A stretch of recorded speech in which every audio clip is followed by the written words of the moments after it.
네, 여러분 안녕하세요. 5월 19일 밤 10시 반입니다. 방금 미국 증시가 개장이 됐습니다. 우리가 생각했었던 것처럼 미국 금융시장이 하락 출발을 했습니다. 그리고 픽스 지수 변동성 지표는 뭐 11% 이상 급등했고요.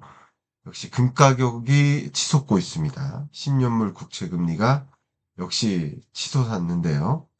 달러 인덱스는 좀 떨어지고요. 자, 이런 배경은 제가 지난 토요일 날 새벽에 발표된 무디스의 신용등급 강등 이 영향이라고 볼 수 있겠습니다. 제가 라이브로는 여러분께 전달해 드릴 만한 여건이 안 돼서 어쨌든 짧게라도 즉시 분석해 드릴 수 있도록 하겠습니다. 자, 일단 바로 보시면 무디스의 신용 등급 강등이 있었습니다. 말 그대로 108년 만에 무디스의 신용 등급 강등입니다.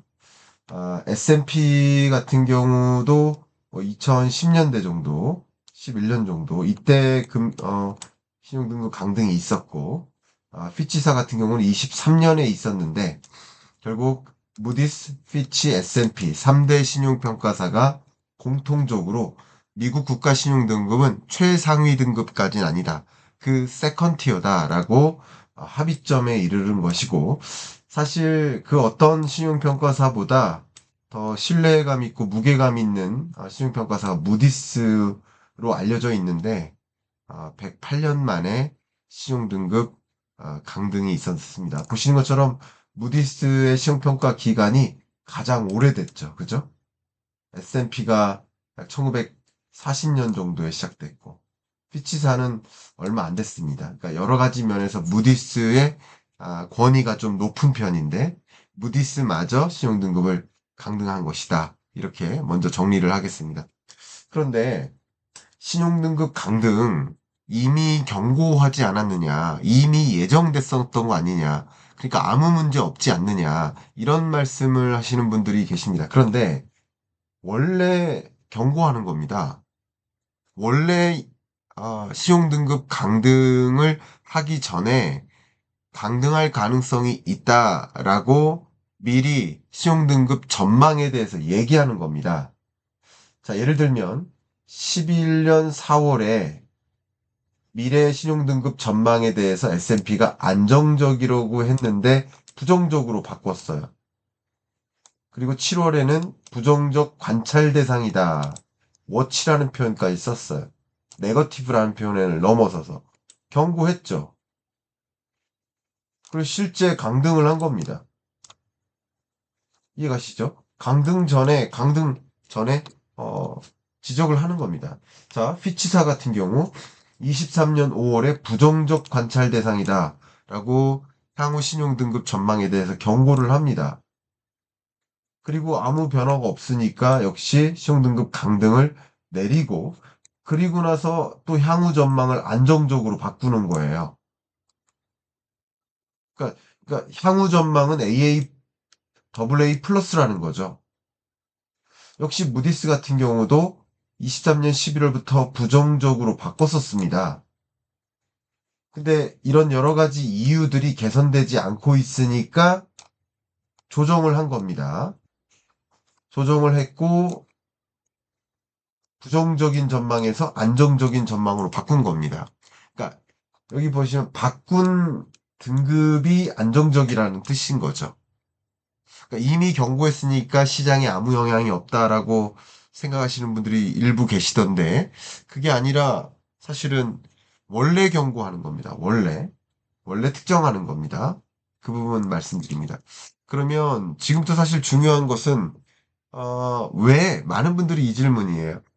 왜 그러니까 한국 시간 기준으로 토요일 새벽 5시였던 걸로 저는 기억을 하는데 그때도 제가 여러분께 즉시 분석을 해드렸습니다만 왜 미국 장이 끝났을 때 전격 신용등급 강등을 발표했을까? 왜 그랬을까라는 질문을 좀 합니다. 여러 가지 여러분들이 갖고 계신 질문들에 대해서 좀 답변을 드리는 과정입니다. 답변을 드려본다면 미국 신용등급 강등에 세 가지 이유가 있었는데 정리를 해본다면 국가 부채가 36조 달러를 돌파했다라는 거야. 이걸 지적했어요. 그러니까 얼마 전까지만 해도 35조 달러였거든요. 그러니까 이제 계속 국가 부채가 통제가 안 되고 증가하고 있는 겁니다. 그러니까 결과적으로는 뭐냐면 부채를 축소하거나 재정 적자를 해소하거나 하는 종류의 시스템 자체가 지금 부재하다. 지금 이 늘어나고 있는 국가 부채를 통제할 능력이 없다. 라고 평가한 거예요. 그리고 중요한 게 트럼프의 감세 법안입니다. 이거 중요하죠. 그러니까 결국은 이 시스템 자체를 고쳐먹어라. 라는 조언이고, 여기에 또 트럼프의 감세 법안이 시행된다면, 어, 그러면 향후 미국의 이 부채 문제는 더 걷잡을 수 없이 심각화된다. 그러니까 왜 장 마감 후에 발표했을까? 장 마감 전에 발표하면 장이 폭락할 거니까. 그러니까 어떤 큰 충격을 덜 주고 생각해 보세요. 토요일, 일요일이 지나고 월요일이에요. 상당 부분 이 신용등급 강등에 대해서 정보가 교환됐으니까 실제 미국장이 지금 월요일 아침에 시작될 때, 어, 미국 시장 기준으로, 한국 시장 기준으로 오늘 밤 10시 반에 시작될 때 이미 상당 부분 반영했을 거 아니에요. 그죠? 시간이 지나니까. 이미 알고 있는 불확실성은 더 이상 불확실성이 아닌 겁니다. 알고 있는 불확실성인 거예요, 이것은. 근데 장중에 이게 조정이 됐다라고 한다면 그 충격은 심각하죠. 그러니까 충격은 덜 주고 무디스는 이 평가 기관으로서 무게감 있는 평가 기관으로서 나름 미국 정책 방향에 대해서 조언한 것이 아닌가. 이런 식으로 해서는 안 된다. 향후 미국은 더 심각한 상황에 빠질 수 있으니까 지금 강등하는 것이다. 라는 메시지가 아닐까라고 저는 추정을 해봅니다. 자, 실제 이게 무디스의 추정이에요. 제가 엊그저께 토요일에는 뭐 CBO의 추정이라든가 미 재무부의 추정이라든가 이런 것을 보여드렸지만 무디스가 평가기관으로서 무디스 스스로의 전망을 해봤을 때 지금 이게 재정 적자인데 이게 0 밑으로 있으면 재정 적자죠. 팬데믹 때 심각했고 그리고는 꾸준히 재정 적자가 확대됐고 앞으로도 그럴 것이다. 앞으로도 심각해질 것이다. 그러니까 2020년 팬데믹 때는 그럴 만한 이유가 있었다라는 평가예요. 근데 지금은 팬데믹 경제 위기 같은 그럴 만한 상황이 아닌데 2008년 금융 위기라든가 뭐 이럴 때는 그럴 만한 일이 있었다. 근데 그럴 일도 아닌데 재정 적자가 GDP 대비해서 계속 늘어난다. 지금 6%대인데 3%대에서 관리를 해야 되는데, 베센트는 3%대에서 관리하겠다가 방향성이거든요. 근데 이렇게 되면 더 관리를 못한다. 통제 범위 밖에 있다. 역시 민간 보유 정부 부채 비율도 늘어난다. 이게 무슨 말이냐면, 미국이 국채를 발행한단 말이에요. 근데 그것을 민간이 보유한단 말이에요. 근데 만약에 아, 미, 미국 정부가 부채를 상환한 능력이 없어지면, 디폴트가 선언되면, 부채 한도 협상을 이뤄내지 못하면, 만약에, 이뤄내지 못하면, 그러면 민간이 보유하고 있는 미 정부 부채를 감당할 수가 없죠. 그러니까 이게 삽시간에 미국의 심각한 금융위기 상황에 내몰릴 수 있다. 라는 것을 경고한 거죠. 그러니까 왜 장마감 후 발표했을까? 무디스는 이렇게 보고 있는 겁니다. 무디스가 이렇게 보고 있는 입장에서 미국에게 경고의 메시지를 주고 뭔가 통제 가능한 수준으로 바꿔라라는 압력이라고 볼 수 있겠습니다. 근데 또 이런 질문, 제 여러 가지 신용등급 강등에 대한 질문들, 여러 가지 질문인데 또 한 가지가 여전히 양호한 신용등급 아닌가? 맞아요. 예를 들어 피치사, S&P사는 등급의 표현이 같습니다. 트리플 A에서 더블 A 플러스로 신용 등급을 강등했어요. 근데 무디스는 이 트리플 A라는 표현을 역시 스몰 A 두 개로 표현합니다. 이게 제일 높은 신용 최고 등급인 거예요. 그죠? 무디스는. 근데 보시는 것처럼 신용 등급을 강등했죠. 그 다음 등급입니다. 자, 근데 다 같아요. 피치사나 S&P나 무디스나 순서상에서는 2등인 거예요. 근데 이 정도면 미국보다 신용 등급이 높은 나라가 독일, 캐나다, 스위스, 싱가포르 요 정도밖에 되지 않지 않느냐. 몇 개 안 된다. 미국보다 신용 등급이 높은 나라가 얼마 안 된다. 미국이 그 다음 등급이다. 라는 뜻이죠. 그러니까 한국은 그 밑에 등급인데 이게 뭐가 문제냐. 예를 들면. 그러니까 미국보다 신용 등급이 높은 나라가 뭐 손안에 꼽는다. 이런 뜻이에요. 피치사 기준이든 S&P 기준이든 다 마찬가지입니다. 그러니까 여전히 양호한 등급이니까 문제 없다. 근데 제가 늘 여러분께 강조해드리고 있습니다만, 다시 표현해본다면, 여전히 이 등급상에서 가장 우수한 등급이라고 볼 수 있고, 이 정도 선이니까, 그리고 뭐, 투자 적격하지 않다라는 뭐 그런 기준도 아니거든요, 지금. 한국 같은 경우 IMF 외환위기나 뭐 이럴 때, 신용 등급이 6번 정도 쭉 급락한 적이 있었거든요. 그런 게 위험한 거지. 이런 거는 괜찮지 않느냐. 뭐 그런 면에서 저는 먼저 답변을, 그 부분은 괜찮다. 저도 생각합니다. 괜찮다. 미국 신용 등급 아직도 높다. 그 부분을 부정하고 싶지 않습니다. 그러나 오늘의 증시는, 오늘의 채권 시장은 어쨌든 미국 신용 등급 강등, 무디스라는 기관이 108년 만에 역사 이래로 최초의 신용 등급 강등의 결정을 내렸는데 아무 일이 없는 게 말이 되겠습니까? 일이 있다는 거죠. 그래서 지금 현 시작, 현 시간 기준으로 자료를 잠깐 보여드리면, 현 시간 기준, 여기 자료를 잠깐 보여드리겠습니다. 보시면, 다우존스, S&P 500, 뭐, 그 밖에 다른 증시 다 하락하고 있고요. 그죠? 그리고 변동성 지수가 올라가고 있습니다. 굉장히 이게 또 다른 영향을 미칠 것이다라는 뜻이죠. 달러 가치는 떨어지고 있고요. 그죠? 금 가격은 오르고 있어. 안전자산 선호예요. 근데 금 가격은 오르고 변동성이 커지면서 금 가격이 오르는데 달러 인덱스가 떨어진다는 것은 미국 달러 표시 자산에 대한 신뢰도가 또 떨어지는 거 있는 겁니다. 그 10년물 국채 금리는 또 상승하고 있죠. 10년물 국채 금리가 상승한다는 얘기는 미국 국채가 가격이 떨어진다는 얘기인데 폭락하고 있다는 뜻인데 그만큼 미국 채권이나 미국 주식이나 뭐 혹은 달러나 신뢰도가 좀 떨어지고 안전자산으로서의 가치도 잃어가고 있다. 뭐 이렇게 해석을 하는 게 맞죠. 자, 이렇게 해석적 의견을 드리고 달러 인덱스 같은 경우도 떨어지고 참 그런 일들이 동시에 일어나고 있다. 이렇게 설명드리겠습니다. 자, 마지막으로 이제 저는 이 부분에 대해서 말씀드릴게요. 트럼프의 무역협상 전략에 영향을 미칠까? 혹은 관세 정책에 영향을 미칠까? 이 두 가지에 대해서 제가 의견을 드리겠습니다.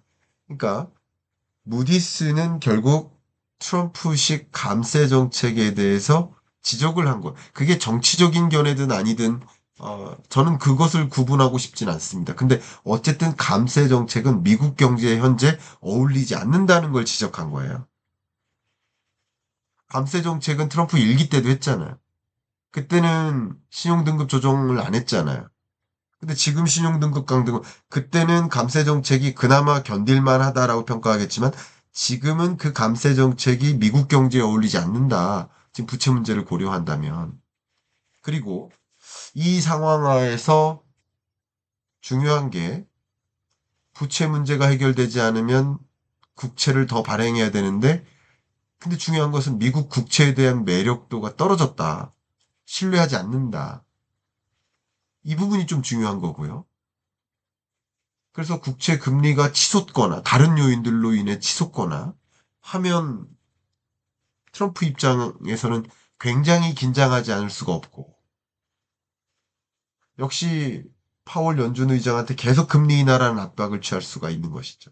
하게 되는 것이죠. 그게 또 악순환인 거죠. 미국의 통화 정책에 대한 신뢰도도 지금 계속 떨어지는 거잖아요.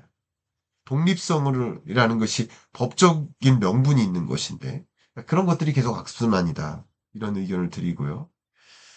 두 번째, 하나는 이제 감세 정책. 그럼 이제 첫 번째, 감세 정책에 있어서는 트럼프 행정부가 지금 계획했었던 그 방향대로 유지하기가 쉽지만은 않아 보인다.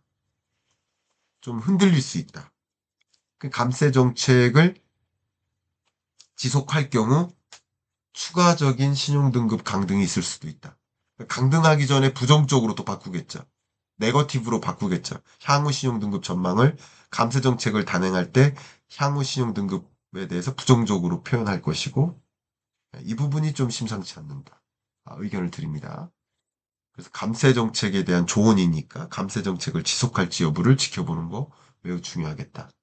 두 번째, 파월의 연준의 통화 정책 방향에 있어서는 기준금리를 인하해야 되는, 급하게 서둘러 인하해야 되는 상황에 조금 더 직면한 것이다 라고 평가하겠습니다. 두 번의 신용등급 강등이 과거에 있었죠. 피치사와 S&P. 근데 한 번은 국채금리가 치솟았고 한 번은 국채금리가 떨어졌어요. 근데 국채금리가 떨어진다는 얘기, 떨어진 적도 있고 오른 적도 있습니다. 근데 그것이 다른 이유는 금리 조정 상황이 달랐던 거예요. 그러니까 이 국채 매수세와 매도세만이 국채 가격을 혹은 국채 금리를 결정짓는 게 아니라 기준금리 결정도 역시 국채 금리에 영향을 미치기 때문에 파월 연준 의장으로서는 지금 이 금융 불안 여부를 고려했을 때 국채 금리를 떨어뜨리기 위해서 노력해야 될 겁니다. 그 부분도 고려해서 금리 인하를 6월에 단행할 수도 있는 겁니다. 그러니까 확정적으로 말씀드리는 게 아니라 그럴 여지도 있다. 이 부분 시나리오 말씀드리고요. 세 번째, 트럼프의 무역 협상 전략이죠. 이제 무역 협상 전략은 어떻게 될까? 저희 그래서 이렇게 그림을 가지고 왔는데 이제 무역 협상을 하는 과정에서 굉장히 중요한 요건이 미국 국채 시장이다. 그러면 국채 금리를 어쨌든 떨어뜨려야 되거든요. 국채 가격을 올려야 돼요. 그러면 이제 협상의 과정에서 세계 각국에게 미국 국채를 매수해라. 미국 국채 매각을 어느 정도 요구할 수 있다. 물밑에서요. 물밑에서 요구할 수 있다. 테이블 밑에서요. 공식적으로 하는 게 아닙니다. 요구할 수 있다. 그것은 결국 다른 나라들이 미 국채를 매수해줘야, 그래야 국채 가격이 올라가고 국채 금리가 떨어지는 효과가 있고, 또 그런 움직임 속에서 달러의 약세화를 유도할 수 있는 거죠. 그래서 제가 그 부분은 미란 보고서를 가지고 경익남 시그니처 영상에서 이미 소개를 해드렸죠. 네. 그래서 그런 방향성하고도 맞기 때문에 어쩌면 제가 이 부분은 굉장히 조심스러운데 어쩌면 트럼프 행정부가 국채를 매수해 줄 것을 요구할 수 있는 근거가 생긴 것이다. 당위적인 근거가 마련된 것이다. 우리 신용등급 강등됐어. 그러니까 우리 동맹국들은 미국의 신용등급의 상향 조정을 위해서라도 국채를 좀 매수했으면 좋겠어. 그러면 관세 완전히 철폐해 줄게. 라는 식으로 무역 협상이 전개될 수도 있겠다 하는 생각까지 했습니다. 어디까지나 이게 확정적인 얘기가 아니라 제가 오늘의 이 현안을 보고서 생각이 든 추론들을 여러분께 공유해 드리고요. 이 정도로 마무리하면 어떨까 생각입니다. 어쨌든 보시는 것처럼 미국 국채 금리가 이렇게 상승한 것은 보시는 것처럼 4.5 수준을 넘어서 이렇게 상승세를 유지하는 것은 기본적으로 미국 국채의 매수세가 약화된 것이다. 변동성이 커지면 안전자산으로서 금과 달러의 선호도가 높아지는 법인데 통상 오히려 금은 선호하지만 안전자산으로서 미국 달러는 안전자산이라고 상대적으로 평가하지 않는 모습이다. 달러 인덱스가 떨어지고 10년물 국채 금리가 상승하는 것은 그런 결을 한꺼번에 충분히 설명해 준다. 이렇게 의견을 드려보도록 하겠습니다. 자, 마지막으로 제가 이 말씀 드리고 마무리할까 합니다. 아, 제 오피셜 클럽을 통해서 매일 여러분들과 굿모닝 마켓을 통해 소통하고 있고 매주 여러분들과 줌 수업을 통해서 여러분들께 여러분이 너무나 궁금해하시는 그런 질문들에 대해서 하나하나 답변 드리고 있습니다. 또 매월 월간 특강을 또 진행하고 있어서 특정 주제에 대해서 깊숙이 들어가 보는 시간을 갖고 있습니다. 여러분들이 이 오피셜 클럽에 조인해서 함께 하시기를 희망하시는 분들은 고정 댓글 참조해 주시길 바라고 이상 녹화 마무리하겠습니다. 하루 평안히 마무리하십시오. 감사합니다.